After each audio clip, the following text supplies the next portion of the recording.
এর থেকেও ভয়ঙ্কর জায়গায় যাব, যেমন বরফে ঢাকা একটা খাড়া পাহাড়ে উঠবো। আমি পড়ে যাবো, আমাকে নামাও নামাও। এমন একটা রাস্তায় গাড়ি চালাবো যেখানে প্রচুর মানুষ মারা গেছে। আমরা মৃত্যু থেকে আর 7 ইঞ্চি দূরে আছি। ভয়ঙ্কর শার্কদের সাথে কেজ ছাড়াই সুইমিং করব এবং আরো অনেক কিছু। আর শুরু করব এই কেজ থেকে, একটা আফ্রিকান সাফারির মাঝখানে যেখানে অনেক সিংহ, চিতা, হিপো এবং আরো অনেক প্রজাতি যেগুলো আমাদেরকে মেরে দিতে পারে। আমরা এটা কেন করছি? কারণ আমরা পৃথিবীর সব থেকে ভয়ানক 5টা জায়গায় যাব। আমি একটা সিংহ দেখতে পেয়েছি।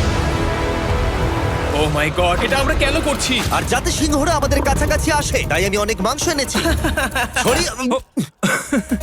এবং কেজের চারপাশেও ঝুলিয়ে দেব। ও ভাই, আমরা বেঁচে ফিরবো তো? কিন্তু আসলে যে কারণে এই জায়গাটা বেশি ভয়ঙ্কর সেটা হলো সূর্য ডুবে যাবার পরে আমরা দেখতে পাই না, কিন্তু ওরা দেখতে পায়। জিমি, ওদিকে দুটো সিংহ রয়েছে। এই শব্দটা তো কণ্ঠারের মতো লাগছে। না, এটা বিশাল ভাই। সবকিছু রাতে বেরোয় কেন? ভাই, আমাদের সিংহটা পুরো ঘিরে ধরেছে। আমাদের থেকে মাত্র 20 ফুট দূরে রয়েছে ওরা।